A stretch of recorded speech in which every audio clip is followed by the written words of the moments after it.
Hola, ¿qué tal? Yo soy María y como sabéis, pues hoy debería estar ahí con vosotras y vosotros hablando de estrategias de liderazgo femenino y dinámicas de autogestión en comunidades de personas refugiadas de la zona MENA, que como sabéis es Middle East and North Africa, pues Oriente Medio y Norte de África. Pero, pues bueno, por estas circunstancias excepcionales que estamos experimentando, pues no me puedo desplazar ahí, evidentemente tampoco se podría dar la charla. Así que valoramos la posibilidad de hacer este encuentro online para poder hablar y tener un poco de debate, pero mi conexión a internet la verdad me está dando bastantes problemas estos días y creo que no sería posible realmente asegurar que pudiéramos tener una conversación fluida. Entonces finalmente pues hemos llegado a esta solución, que es que voy a dejar la sesión grabada para que la podáis escuchar y ver. Y lo que voy a hacer es dejaros mi correo electrónico al final,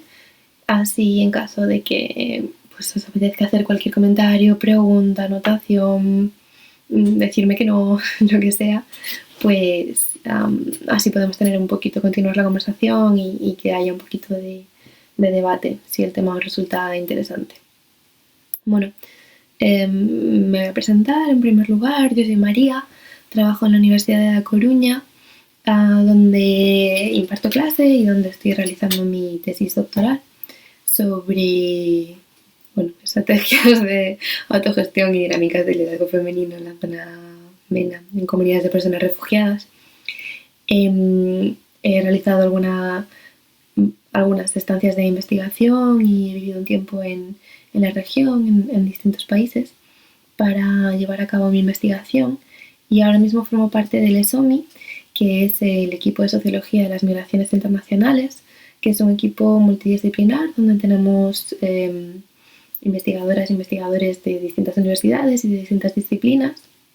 Y una de las líneas de investigación más potentes que tenemos es la de género y migraciones. Mi investigación se encuadra dentro de esa línea de investigación y por tanto pues mi tesis va en esta línea. Lo que os voy a presentar, por tanto, es una parte de mi investigación que todavía es un work in progress, todavía está evolucionando y creciendo, así que me encantará conocer vuestros comentarios y tener un poco vuestro feedback para continuar aprendiendo. Entonces, bueno, yo voy a hablaros, como sabéis, de dinámicas de liderazgo femenino y estrategias de autogestión en comunidades de personas refugiadas de la zona MENA. Y el motivo de que me resulta interesante, bueno, hay varios motivos por los cuales creo que es importante hablar de estas cuestiones. En gran parte se debe a que en los últimos años las prácticas entre las que las personas migrantes y las personas refugiadas se están relacionando y se están revolviendo contra el régimen de la migración y el asilo han ido recibiendo pues, una mayor atención académica y mediática, sobre todo desde la perspectiva de los estudios críticos de seguridad, que resaltan sobre todo la cuestión de cómo el proceso de securitización está cada vez más condicionando la vida de las personas migrantes y refugiadas. En ese sentido, pues las políticas implementadas por grandes entidades como ACNUR, por ejemplo, o la UNRWA, para fomentar la autosuficiencia de las personas refugiadas, se están demostrando ineficaces. En los últimos estudios parece que no están teniendo mucho éxito y el hecho de que se esté cada vez haciendo más evidente que la agencia política, bueno, no es que se esté haciendo más evidente, sino que ya no se puede negar la agencia política de las personas refugiadas, que siempre ha estado ahí, pero que se había intentado digamos, dejar en un segundo plano por distintas entidades, pues esta agencia política ya no se puede negar y por lo tanto las capacidades de las personas refugiadas como agentes de cambio y como agentes autosuficientes son un hecho. Entonces, bueno, yo he querido dividir esta presentación en varias partes que aparecen ahí en el índice para ir haciendo un poco una progresión teórica que pueda explicar este fenómeno, y un poco acercaros a esta realidad, ¿no? Que me parece que no se suele hablar de ella lo suficiente. Entonces, bueno, como se estaba comentando, esta investigación forma parte de una investigación más grande que es mi tesis, y dentro de ella utilizo varias hipótesis de partida. Una de ellas es esta que os presento aquí, de que los conflictos endognacionales generan una ventana de oportunidad que es más propicia para el desarrollo de iniciativas emancipadoras de las mujeres. Esto tiene que ver con una teoría de diversas autoras que dicen que los contextos donde existe una contestación frente a las estructuras estatales fuerte y una reivindicación nacionalista fuerte y de liberación nacional, un poco dentro de la lógica decolonial, dan más espacio para que se produzca este tipo de iniciativas emancipadoras que nosotras, bueno, podríamos llamar feministas desde una óptica occidental, aunque no siempre las mujeres que digamos promueven este tipo de iniciativas se sienten interpeladas o identificadas con la etiqueta del feminismo.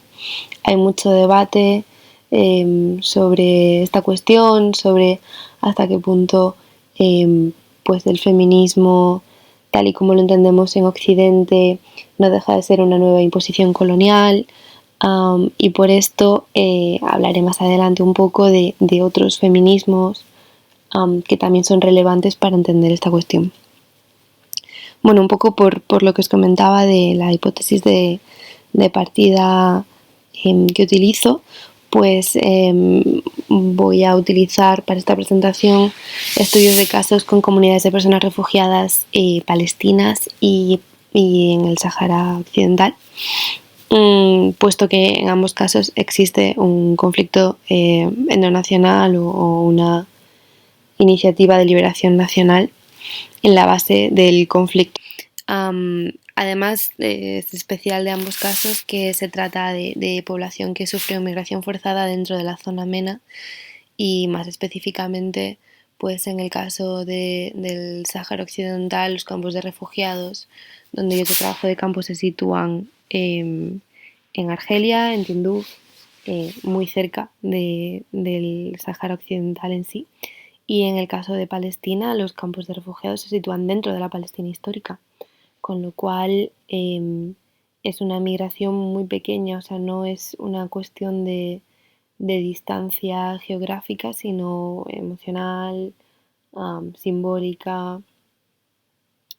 política, etcétera. Entonces, bueno, este es uno de los elementos que haría pues especialmente interesante esta investigación. Otro elemento sería que se trata de comunidades de personas refugiadas de larguísima duración, y donde no parece que exista una salida a corto plazo, ¿no? En el horizonte. Y luego, pues académicamente, me parece interesante también centrar el análisis en las mujeres, pero no como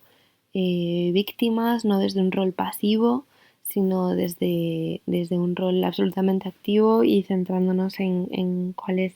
la potencialidad emancipadora y transformadora de las mujeres dentro de sus comunidades,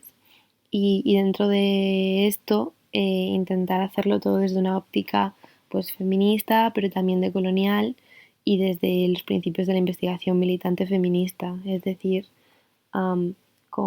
intentando llevar a cabo una investigación que no sea imparcial, sino que se sitúe y que sea una investigación posicionada, que es uno de los elementos principales de la investigación militante feminista. Entonces, bueno, dentro del marco teórico en el que trabajo, pues Como mencionaba antes, los campos de refugiados son considerados por los organismos internacionales como unos espacios geopolíticos absolutamente anómalos, porque responden a una lógica asistencial, donde las personas refugiadas por lo general se conciben simplemente como usuarias del sistema humanitario internacional. Precisamente por su carácter supuestamente previsional, la atmósfera reinante en este tipo de espacios es de incerteza, incertidumbre, y por lo tanto se construye a los usuarios o a las usuarias de estos espacios como víctimas desposeídas de agencia. Las mujeres que se encuentran en esta situación son leídas como doblemente víctimas, por una parte por su condición de persona refugiada y por otra parte por su condición de mujer. Incluso sabiendo que la población refugiada construye sus propias narrativas y desarrolla estrategias para lidiar con su situación, pues la mayor parte de la literatura sobre este tema repite una vez más los mismos estereotipos que victimizan y revictimizan a las mujeres refugiadas sin dar espacio para otras interpretaciones o para otras lecturas de su realidad. Esto tiene que ver con que la llegada de las perspectivas feministas a las relaciones internacionales es relativamente reciente y hasta su llegada pues se asumía como válida la vinculación de todas las cuestiones relacionadas con el poder, la autoridad, la violencia o la fuerza con la esfera de lo masculino, ¿no? Los estudios feministas surgieron como respuesta a la ceguera al sistema de género, entendido el sistema de género como la estructura que divide la sociedad, otorgando roles, cualidades, funciones o características diferentes en función de si las personas son clasificadas dentro de la categoría de masculino o femenino. Bueno, como sabéis, este es un sistema jerárquico por defecto, ¿no? Donde el reparto de los roles se considera algo natural y solamente en las últimas décadas se introdujo la visión de que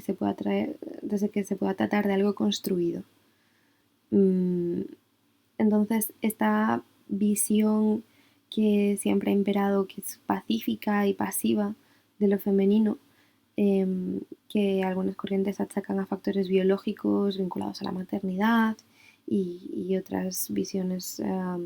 vinculan únicamente al condicionamiento social, pues evidentemente esta visión tiene múltiples detractoras que la acusan de reduccionista, de eurocéntrica también y de errónea en su misma conceptualización. Esta visión se basa en un ideal de mujer universal que responde a los estereotipos occidentales de mujer pasiva, incapaz de involucrarse en actividades violentas, necesitaba de salvación. Entonces, este estereotipo ignora deliberadamente o no la participación y presencia de las mujeres en conflictos a lo largo de todo el mundo, a lo largo de toda la historia. Entonces, bueno, los aspectos fundamentales en los que se centran las investigaciones o los estudios feministas que tratan la cuestión de las mujeres y el conflicto o las mujeres y la guerra son varias, ¿no? En primer lugar estaría la cuestión de la división sexual de la violencia, que esto es la socialización de los hombres en un estereotipo de masculinidad violenta y a las mujeres en la pasividad. Esto se traduce en un desigual acceso al mundo bélico y militar y, por lo tanto, a posiciones de liderazgo en ese sentido.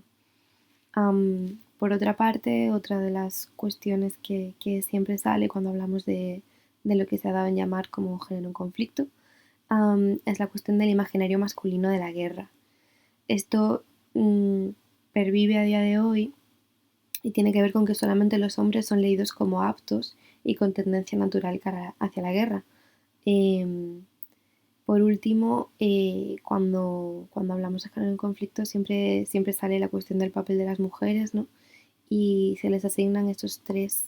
roles que aparecen ahí como víctimas, como perpetradoras de violencia o como constructoras de paz.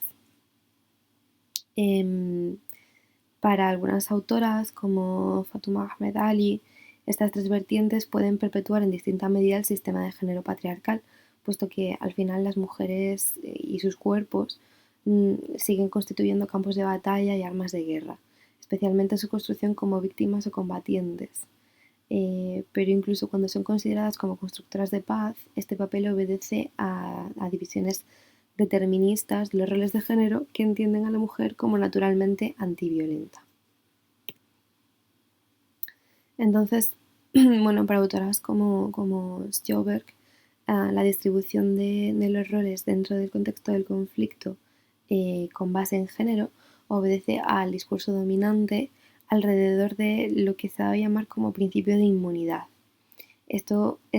viene a ser el consenso que dicta que se catalogue a mujeres y niños como civiles no combatientes, como víctimas indefensas que necesitan protección en caso de conflicto. Así las mujeres adultas son leídas como menores, como pasivas, indefensas y no violentas. Este tipo de roles de género se extienden más allá del conflicto en sí y se reproducen en la interpretación de las dinámicas de las comunidades refugiadas que huyen de este conflicto. Con todo, esta dimensión de las dinámicas del conflicto, lejos del foco del propio conflicto, o sea, es decir, en espacios de refugio, todavía tiene que ser explorada más en profundidad, a mi entender.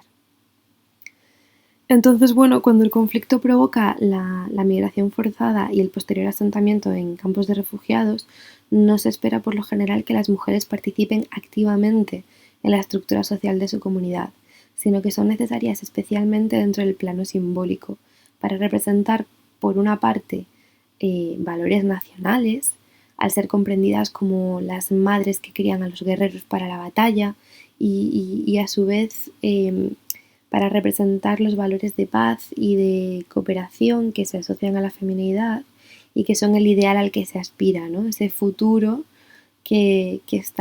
que se aspira más allá del conflicto y que se entiende como el fin último de todas las dificultades que se están experimentando. Etnógrafos de distintas disciplinas exploran el régimen del refugio y sus manifestaciones espaciales, que, bueno, especialmente en este caso serían los campos de refugiados, como lugares de duelo y reapropiación, pero también lugares de resistencia y de movilización,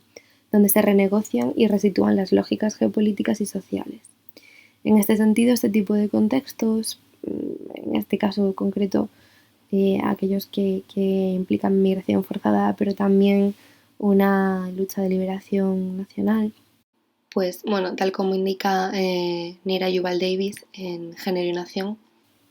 pues en este tipo de contextos los roles de género juegan un papel fundamental, ya que tanto hombres como mujeres se sitúan en distintas posiciones en relación con las lógicas de pertenencia. Y a las mujeres se les asigna en muchas ocasiones el papel de reproductoras simbólicas e ideológicas de la identidad colectiva de la comunidad. Entonces vemos claramente, como ya se ha comentado, que esa carga simbólica dentro del proceso o de la lucha de liberación nacional es súper importante. El papel de las mujeres dentro del proceso de liberación nacional es muy importante y define en cierta manera cómo se desarrolla todo ese proceso de liberación nacional, ¿no? Entonces, bueno, ya mencioné al principio la hipótesis de autoras pues como Allison, por ejemplo, que creen que los nacionalismos que se enfrentan a la autoridad estatal ofrecen un mayor espacio ideológico y práctico para que se produzca esta participación de las mujeres que otros movimientos que, por ejemplo, fueran proestatales, o sea, movimientos nacionalistas proestatales, no darían este mismo espacio, ¿no? Sino que toda esta cuestión de la liberación nacional genera esa ventana de oportunidad. Pues otras autoras como Fatuma Ahmed Ali mencionan que el periodo histórico en el que el rol de las mujeres en conflicto cambió de forma más evidente desde un rol pasivo hacia ser consideradas sujetos activos en la lucha fue en la época colonial y precisamente todo ese proceso de búsqueda de independencia o de liberación frente al poder colonial a través del conflicto armado fue el contexto que dio pie a la inclusión de las mujeres en el frente y estas pasaron a formar parte de la causa común para la liberación de sus países sin ser ya consideradas ciudadanas de segunda clase, sino que ante la lucha contra la metrópolis colonial, pues todas, todas las personas participantes, ¿no?, tenían una misma consideración. Entonces, pues autoras también como Itziar Ruiz Jiménez Arrieta insisten en que las mujeres han tenido un papel destacado en la mayoría de movimientos revolucionarios y nacionalistas en el sur global, eh, pero sin embargo matiza que muchos de los logros conseguidos en materia de igualdad de género durante la lucha desaparecen cuando estos grupos que buscan la independencia llegan al poder. Entonces, en el contexto específico de la zona MENA, la agenda de género no siempre ha corrido paralela con la nacionalista y los intereses de quienes luchaban por una y otra causa han llegado a chocar en algunas ocasiones. Entonces, por ejemplo, autoras como Mojab afirman claro, los nacionalismos de la región han actuado en mayor medida como obstáculos frente a los proyectos emancipatorios femeninos que como aliados de estos. Es decir, el nacionalismo turco o el árabe o el persa o el kurdo han actuado como barrera entre las feministas de la región, que al final acaban por anteponer estas fronteras políticas a un proyecto común contra el patriarcado. Entonces, a su vez, también hay acusaciones contra movimientos de liberación nacional, como puede ser el kurdo o el saharaui, donde se les acusa de cooptar la lucha por la igualdad de género para reforzar su discurso y, digamos, en cierta medida subrayar su excepcionalidad étnica frente a las comunidades que consideran sus opresoras. Entonces es como una nueva forma, una vez más en el plano simbólico, ¿no?, de incidir sobre los elementos identitarios que sostienen sus reivindicaciones. Esto, por ejemplo, pues haciendo trabajo de campo en el Sáhara es constante, puesto que tú cuando hablas de estas tensiones que existen entre la lucha de liberación nacional y la lucha por la emancipación de la mujer, que es algo que está muy presente en el Sáhara, y cuando hablas con las activistas saharauis sobre esta cuestión y les preguntas si no les da miedo que, como ha sucedido en muchísimos casos, una vez se complete el proceso de descolonización y consigan su independencia, su libertad, si no les da miedo que cuando esto suceda pierdan ese rol preeminente que tienen dentro de sus sociedades, rapidísimamente ellas te indican: no, nosotras no somos como las argelinas o nosotras no somos como las lo que sea, nuestro caso es muy distinto y además tenemos el precedente, también utilizan eso, ¿no? Tenemos el precedente de estos casos para estar sobre aviso y no dejar que esto no suceda, pero esa excepcionalidad se remarca muchísimo. No, nuestra cultura es muy diferente, nosotras somos distintas y por lo tanto no tenemos miedo de que esto no suceda. Bueno, hago un pequeño inciso para decir que estoy utilizando el término feminista como sinónimo de corriente que busca la emancipación de la mujer y la igualdad de género. Y al final recurrimos a ese término, ¿no?, porque es el más cómodo, pero bueno, no está mal insistir en lo que comentaba antes de que desde corrientes decoloniales se critica mucho el término así unitario global y dentro de las propias comunidades, pues haciendo trabajo de campo tanto en Palestina como con personas saharauis, eh, las activistas por los derechos de la mujer muchas veces cuando las interpelas como feministas, es decir, a veces se sienten identificadas, pero otras veces prefieren desmarcarse un poco del término y proponer su propia lógica, proponer su propia terminología, mmm, dado que entienden que sí que existe esa tensión colonial que está muy conectada con lo que hablaré a continuación, que son las lógicas del humanitarismo en estos casos. Entonces, bueno, pues algunas de las etiquetas que se emplean desde el ámbito humanitario para categorizar a las personas refugiadas como personas necesitadas de asistencia son los calificativos de persona vulnerable o persona en riesgo. Entonces, pues entidades como ACNUR generan herramientas de trabajo, han generado herramientas de trabajo como puede ser el documento Vulnerability Screening Tool o herramienta para identificar la vulnerabilidad, que es un documento que literalmente dice que se ha hecho con objeto de ayudar, guiar e informar a trabajadores de primera línea y encargados de la toma de decisiones acerca de la importancia de los factores de vulnerabilidad en el contexto de los procedimientos y sistemas de asilo y migración, por lo que respecta a decisiones de detención, referencias a alternativas a la detención, instalaciones de recepción abierta, opciones de colocación comunitaria y de apoyo. Entonces, en este sentido, el propio documento explicita que está dirigido a clasificar en niveles de vulnerabilidad a las personas para, y cito textualmente otra vez, siempre bajo supervisión judicial, la identificación puede ayudar a garantizar que la detención de inmigrantes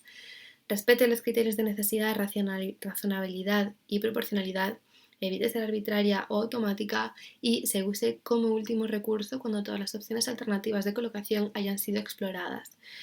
en especial en el caso de personas expuestas a mayores riesgos de daños. Además, la herramienta puede ayudar a garantizar que las personas detenidas tengan acceso al apoyo y los servicios pertinentes. Es decir, bueno, a mí me gustaría parar un momento en esto porque me gustaría resaltar pues, lo que comentábamos antes de la lógica securitizadora que subyace en esta idea de crear herramientas para clasificar a las personas en una gradación, ¿no? Y dentro de esta gradación dar a entender como que esta gradación, que este grado de vulnerabilidad es el que determina en qué medida esta persona tiene que estar aislada del resto de la comunidad, ¿no? En qué medida, qué opciones de colocación, como dice ahí, o bueno, eso, cómo vamos a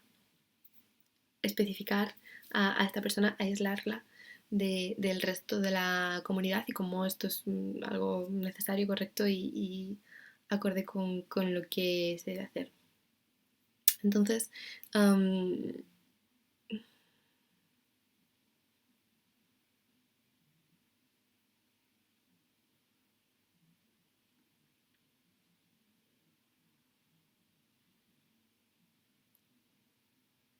entonces bueno, se hace hincapié en que el fin último, por supuesto, es proteger a la población, que es proteger a las personas refugiadas.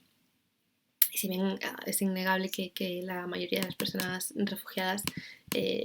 tienen un mayor o menor grado de vulnerabilidad, ¿no? Pero que son vulnerables en cierta medida, muchas de ellas. Sin embargo, sucede que las narrativas imperantes por parte de los principales organismos internacionales subrayan esta vulnerabilidad simplificando y esencializando, es decir, yendo como indicando que al final la identidad de esta persona es que esta persona es vulnerable, ¿no? Entonces se esencializa la identidad de las personas refugiadas como recipientes de ayuda y esto las despoja de agencia y despoja su identidad de toda profundidad. Entonces la categoría de vulnerable además tiene muchas implicaciones porque tiene una connotación muy generizada y muy racializada. Esto es que, por ejemplo, una mujer es calificada como vulnerable prácticamente automáticamente, es decir, una mujer refugiada es vulnerable, eso es un grado de vulnerabilidad ya, y entonces no se atiende tampoco al contexto que hay detrás, ni... es decir, sí se atiende, pero a priori una persona refugiada que es una mujer es doblemente vulnerable dentro de los parámetros de los organismos internacionales, ¿no? Y estos organismos inciden continuamente en la importancia de que las personas refugiadas sean menos vulnerables. Y para ello, estas dos categorías que resuenan mucho dentro del humanitarismo y cada vez más y que se proponen proyectos continuamente en este sentido, las personas tienen que ser autosuficientes y tienen que ser resilientes. Cuando hablamos de autosuficiencia nos referimos a que las personas sean capaces de mantenerse por sí mismas. Y cuando hablamos de resiliencia, hablamos de que sean capaces de gestionar situaciones complicadas o dificultades también por sí mismas. Entonces se implementan muchísimos proyectos para potenciar estas dos categorías, ¿no? Estas dos categorías para ciertas autoras no son sino la otra cara de la moneda del discurso de la vulnerabilidad, puesto que al final crean también etiquetas, ¿no?, graduales para definir cuáles son las personas refugiadas que actúan como actores, es decir, aquellas personas refugiadas que tienen agencia y que tienen capacidad de cambio, y cuáles son las que son pasivas o simplemente receptoras de ayuda, ¿no? Y para esto se utilizan estándares o medidas homogenizadas que tienen muchas veces más que ver con criterios económicos que con una comprensión profunda de las individualidades de las personas que se está intentando eh, clasificar, ¿no?, por decirlo así. Entonces, pues muchos estudios, pero por ejemplo, pues los de Friedman, los de Schmidt, muestran que esta categorización de una persona como vulnerable y por lo tanto poco autosuficiente, poco resiliente, es percibida muchas veces por las personas que son categorizadas así como una forma de violencia simbólica, ¿no? Y esto incluso puede limitar la autonomía y agencia de aquellas personas que reciben el sello de la vulnerabilidad y esta es tu identidad, y eso tiene una carga en la autoestima de la persona y en su autoconcepción muy, muy potente, que después puede tener consecuencias o tiene consecuencias en la forma en la que esta persona interactúa con su comunidad. Por otra parte, pues hay una lógica evidente en intentar promover que sean las personas refugiadas quienes lideren las iniciativas de autoayuda o quienes lideren las iniciativas de sus comunidades en general, ¿no? Y esto responde a una crítica tradicional contra la ayuda humanitaria que tiene que ver con que genera relaciones de dependencia y con que orada la capacidad de las comunidades para hacer frente a sus necesidades. Y un poco continuando con esta idea, quería traer el caso de Palestina, de las personas refugiadas palestinas. Cuando se habla de los refugiados palestinos, se habla muchas veces de esa comunidad como de over-researched community, o sea, la comunidad sobreestudiada. Y muchas activistas palestinas denuncian que esto se debe mucho más que a su propia agenda, que a sus propios intereses, a otros intereses impuestos desde el norte global. Y en ese sentido, pues por ejemplo, la comunidad investigadora se beneficia del fácil acceso a ciertos campos de refugiados, como puede ser Shatila en Líbano, y entonces proliferan artículos sobre X campos de refugiados o sobre X cuestión porque tiene un acceso fácil y porque es una cuestión muy aparente o que va muy en la línea de los proyectos de la línea imperante en los proyectos de cooperación internacional, y por lo tanto se potencia esto, pero a veces esa línea de investigación o ese campo de refugiados, ese espacio o esa idea que se está investigando no es la más relevante para la comunidad que se está estudiando. Y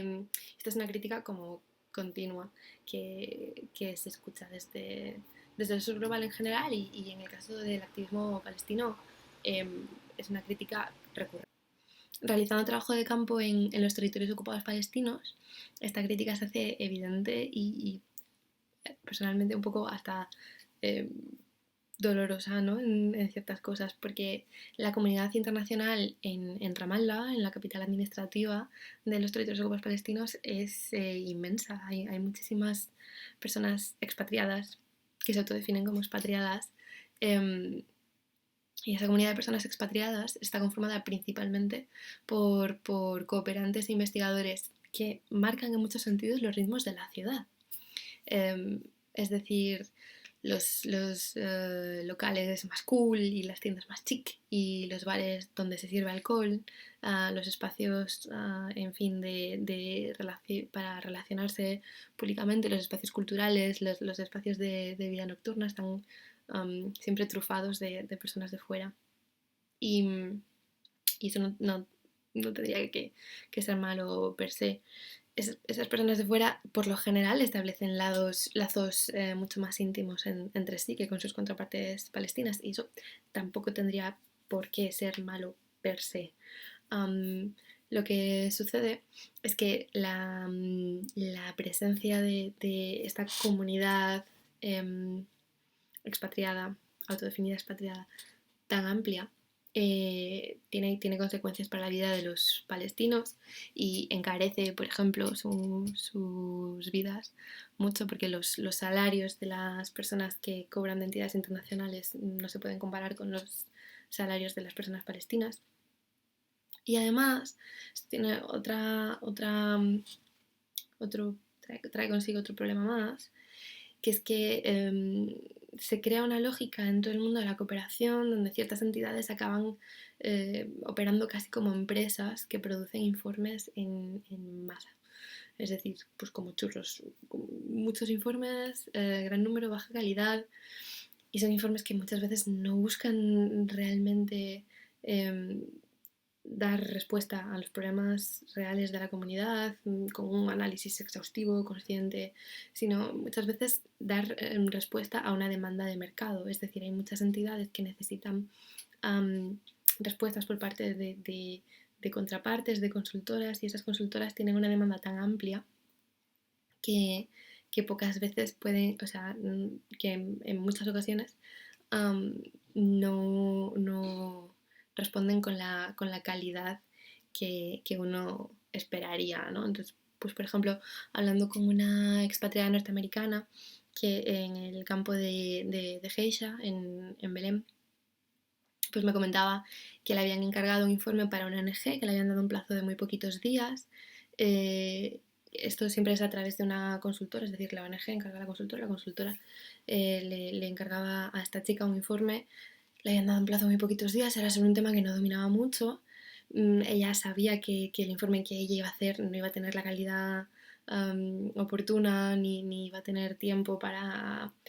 entregar algo que realmente respondiera a las necesidades, ¿no? que le estaban indicando, pero no se planteaba en ningún caso rechazar esa oferta, porque decía que al final era un procedimiento habitual y ella misma decía pues, que probablemente no se lo lea a nadie esto, o se lo lea muy poca gente y no pase de... No llega al final del proceso, ¿no? Y esto no se llega a materializar nunca como un proyecto. Entonces, esto pasa y pues algunas entidades palestinas entran en esta misma lógica o sea, algunas consultoras pues simplemente producen estos informes y esto tiene que ver con muchos factores, ¿no? Pero uno de ellos es, yo creo, la demanda de producir estos documentos de forma continuada y por lo general apresurada, porque los proyectos de cooperación obedecen a unas lógicas y unos calendarios muy acotados que difícilmente permiten flexibilidad o una reflexión pausada. Es decir, las convocatorias son las que son, los plazos son los que son, y entonces yo necesito un informe para tal día porque después tal otro día tengo que implementar y tal. Entonces no hay espacio realmente para reflexiones pausadas muchas veces, y además se trata pues de una demanda descoordinada, porque aunque proliferan entidades que tienen fines similares y hay muchísimas entidades, estas en muchas ocasiones no están coordinadas entre ellas. Entonces se puede dar el caso de que una misma consultora se le requieran 6 informes de 6 entidades distintas que son muy parecidos o sobre un tema muy parecido, y entonces a veces pues se produce hasta un corta-pega, ¿no? De, bueno, pues la situación de la mujer en no sé qué, pues producimos los informes así y entonces esto pues daña mucho al final la calidad de la cooperación que se está haciendo, ¿no? Y esta problemática está más que identificada por las activistas palestinas, en especial por las activistas feministas palestinas, que en ocasiones llegan a decir que ellas se identifican 3 ejes de opresión en sus vidas. Por una parte, la ocupación, por otra parte, el patriarcado, y por otra parte, la cooperación internacional prácticamente, ¿no? Existe un término que está acuñado por una investigadora de la Universidad de Birzeit en Ramallah, que se llama Islahiad, que es la ONGización. Ella define la ONGización como la proliferación de distintas formas de estructurar el activismo de las mujeres que limitan la participación de estas mujeres a su organización. Es decir, la ONGización también limita la lucha por la causa nacional a proyectos definidos por un discurso homogéneo internacional y fragmenta la acumulación de fuerzas para el cambio social. Esta crítica se repite en muchas ocasiones y activistas, y la mayor parte, bueno, muchas activistas palestinas coinciden en esta crítica. Entonces, por ejemplo, Yara Hawari, que es una activista y investigadora, insiste sobre este tema en sus artículos y, por ejemplo, un encuentro entre activistas españolas y palestinas en Ramallah también comentaba que la ayuda internacional lo que había hecho era provocar una despolitización de la sociedad civil palestina tan grande que la había dejado sin recursos para enfrentarse a la ocupación, ¿no? Y decía que las campañas por la igualdad de género desde agencias internacionales colocaban toda la responsabilidad en la sociedad civil palestina, pero ni siquiera hacían referencia casi nunca a la intersección de la ocupación en la opresión patriarcal que sufren las mujeres palestinas. Porque al final hay una presión desde la política internacional, ¿no? para no mencionar ciertos temas, y entonces hay pues toda esta crítica a lo que sería el enfoque de derechos humanos, que sobre el papel está bien, pero ellas te dicen, claro, pero una entidad que trabaja sobre la idea de derecho humano, por ejemplo, el derecho a la salud, las personas palestinas tienen derecho a la salud. Entonces una entidad trabaja sobre esta idea, pero no introduce en la ecuación el elemento fundamental que impide que este derecho a la salud sea ejercido, que sería la ocupación. Es decir, yo tengo derecho a la salud, pero no puedo desplazarme hasta el hospital porque hay un muro que me lo impide, por ejemplo. Y entonces esto hace que se pongan parches, pero que no se ataje de raíz el problema, que, bueno, por otra parte, evidentemente sería difícilmente solventable desde el rol de una pequeña entidad o de una ONG, ¿no? Pero claro, la crítica que ellas hacen es un poco como tener todos estos pequeños parchecillos, lo que hace es que la sociedad civil palestina se fragmente y al final acabe, digamos, reduciendo su activismo a participar en esta pequeña entidad o a colaborar con esto o con esto otro, y entonces no hay movimiento de unidad profundamente político, o se mina esa capacidad de la sociedad civil palestina de tener un movimiento profundamente político y profundamente contestatario o de resistencia contra la ocupación. Entonces, a esto hacía referencia en cierta medida cuando comentaba antes el problema de la conceptualización del feminismo, ¿no? Y si hablamos de feminismo, si hablamos de emancipación de las mujeres dentro de este contexto, porque, por ejemplo, las campañas internacionales por los derechos de las mujeres que no atienden en muchas ocasiones a la realidad que se vive en los territorios ocupados palestinos, y entonces esta injerencia externa, que es muy bien intencionada, pero no llega a ser, no llega a digamos, llegar a la raíz del asunto, acaba por leerse como colonial. Entonces, pues yo tengo la experiencia personal de acercarme a una activista feminista palestina, para intentar concertar una entrevista o un poco saber en qué estaba trabajando, y que me diera a entender muy amablemente que ella no concedía entrevistas a investigadoras europeas porque entendía que era una forma más de colonizar sus espacios, y que pues no estaba dispuesta ya, que ya lo había hecho y que no. Entonces, bueno, un poco dentro de un poco siguiendo este hilo de pensamiento, me gustaría detenerme un poco en el caso de los campos de refugiados saharauis, que, como decía antes, pues en el caso de la identidad saharaui, esta idea de igualdad, de mujeres empoderadas, es uno de los elementos definitorios de la identidad saharaui. Y bueno, en ese sentido, pues pongo aquí estas dos fotos solo del caso de antes de Palestina, de dos activistas, de Ahed Tamimi y Leila Khaled, como ejemplos de la potencia simbólica que tiene, ¿no? Esa imagen de la mujer que lidera la lucha nacional, ¿no? Y toda la repercusión mediática que generan esas imágenes, ¿no? Y en el caso del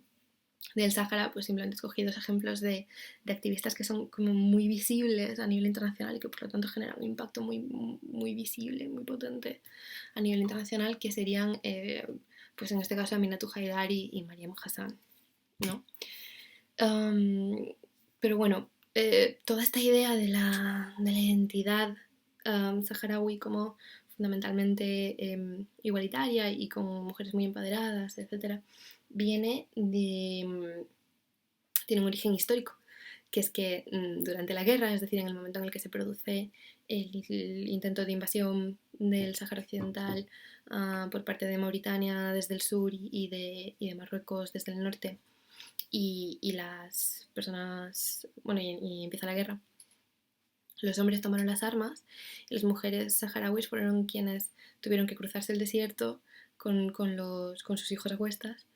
y con las personas dependientes a cuestas para llegar a Argelia y establecerse en los campos de refugiados donde están hoy. Y por tanto ellas fueron quienes crearon ese nuevo espacio donde ahora viven. Ellas fueron quienes montaron los campos. Incluso pues una imagen que también es como simbólicamente muy evocadora es que las mujeres saharauis tienen un atuendo tradicional que es la melfa, que es esta que se ve aquí en la foto, que cubre toda la cabeza y el cuerpo. Es una sola tela que cubre todo el cuerpo. Y dicen, bueno, esa imagen sería ellas llegando a esa parte del desierto y desenrollándose las melfas y haciendo las primeras jaimas, las primeras tiendas de campaña con sus melfas, ¿no? Son como imágenes muy potentes a la hora de generar un imaginario nacional colectivo. Y en ese sentido también es como muy potente esa idea que ellas dicen a veces, ¿no? De teníamos un arma en una mano y a nuestro hijo en otra mano. Y esto tiene un poco que ver con lo que comentaré después, pero está muy relacionado con la lucha nacional por una parte y por otra parte con las estrategias de cuidados, que al final son las que las mujeres utilizan para su resistencia cotidiana. Entonces, pues autoras como Elena Fidian Kasmiyah señalan que una parte de esta conceptualización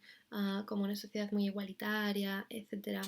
este ser refugiadas ideales de las mujeres saharauis obedece a unas expectativas creadas por las agencias internacionales de cooperación. Es decir, desde los 90 hay como un interés por potenciar iniciativas de igualdad de género, empoderamiento de la mujer, etc. Y entonces la comunidad refugiada saharaui tenía ya este bagaje histórico que denotaba una figura preeminente de las mujeres en las sociedades, es decir, ellas fueron las que establecieron la sociedad, las que establecieron la norma, ¿no? de cómo iba a ser la sociedad, y es en el momento en el que se produce el alto el fuego, cuando los hombres regresan a casa, cuando hay que renegociar esas posiciones y aunque su sociedad era en origen patriarcal como todas,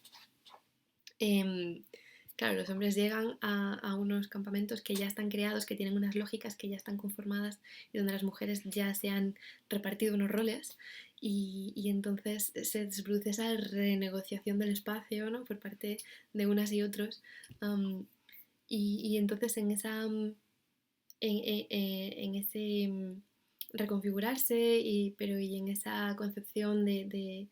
la mujer muy empoderada, los organismos internacionales humanitarios, cuando ven el caso de las personas refugiadas saharauis, tienen el ejemplo de las personas refugiadas ideales, ¿no? Aquellas que construyen un proyecto conjunto, igualitario, etc.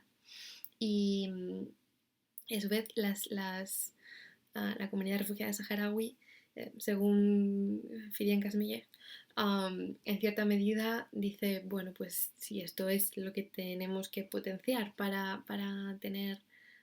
acceso a ayuda humanitaria, etcétera, pues esto potenciaremos, ¿no? Entonces esta crítica existe y, y tiene cierto sentido. Y es interesante que las propias, haciendo un trabajo de campo, consultando, entrevistando tanto a, a mujeres como hombres saharauis, como también a mujeres que están muy bien posicionadas dentro en posiciones de poder dentro del Polisario, por ejemplo, la gobernadora de la Wilaya de Ausert o la secretaria general de la Unión de Mujeres Saharauis o la responsable de o la responsable de política exterior de la Unión de Mujeres Saharauis, todas ellas coinciden en que pese a todo se trata de una sociedad patriarcal, la suya, ¿no? Y entonces te ponen ejemplos que sobre todo tienen que ver con el ámbito de lo doméstico y con cómo la participación de los hombres es en las cuestiones del hogar, por ejemplo, pues es muy limitada y este tipo de cuestiones, ¿no? Y entonces es muy interesante porque ellas mismas hablan de la importancia de los espacios no mixtos, de tener espacios donde unirse ellas y entonces proyectos que sean únicamente de mujeres y para mujeres para tratar ciertas cuestiones que tienen que ver con, pues al final con su opresión patriarcal en particular, ¿no? Por ejemplo, uno de los temas que sale muchísimo tiene que ver con las cremas de blanqueamiento de la piel o con las pastillas o dietas hipercalóricas para engordar, porque el canon de belleza de la mujer saharaui es como muy blanca y con formas redondeadas. Entonces, ellas no niegan que exista que existan todos esos problemas y de hecho insisten en ellos y los traen a colación porque consideran que es importante eh, darles importancia y atenderlos y solucionarlos. Entonces, por ejemplo, volviendo a lo que planteaba Fidian Casmille, entrevistando a personas en el campo de Auxerre recientemente, pues me hablaban de distintas iniciativas lideradas por mujeres para iniciar pequeños negocios, ¿vale? El campo de Auxerre carece de casi todo y por lo tanto, pues esto es una campaña con fondos de Oxfam para pequeñas empresarias, para que abran sus negocios pues son negocios pues una pizzería o un hammam, que es un baño árabe, o una peluquería, por ejemplo. Y entonces la condición para tener financiación para estos negocios es que estas iniciativas estén lideradas por mujeres. Esto es algo en lo que ellas te insisten mucho, me insistía mucho, y ellas por supuesto podían trabajar, podían hacer lo que quisieran, no tenían que pedirle permiso a nadie y que además querían trabajar. ¿Qué sucede? Que no te dejan o sea, de confesar al mismo tiempo que aunque los hombres de su vida, marido, hermano, padre, nunca pondrían ningún obstáculo en su deseo de trabajar o ser activista o meterse en política o lo que sea, tampoco ellos están dispuestos a asumir la carga de los cuidados en la familia. Es decir,